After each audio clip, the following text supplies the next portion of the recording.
পরিসংখ্যান হোক কিংবা যে কোনো মানদণ্ড, সাকিব আল হাসান বাংলাদেশ ক্রিকেটের সবচেয়ে বড় তারকা, এটা যে কেউই মানবে। বিপিএল এরও সবচেয়ে বড় তারকা সাকিব। 4বার তিনি টুর্নামেন্ট সেরা হয়েছেন, সবচেয়ে বেশি উইকেট, অনেক রান করেছেন তিনি, 2বার শিরোপা জিতেছেন।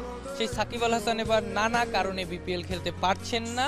Shakib Al Hasan is the biggest hero of Bangla দিলেন তারা। সাকিবের ভক্তরা সাকিবকে কতখানি ভালোবাসেন।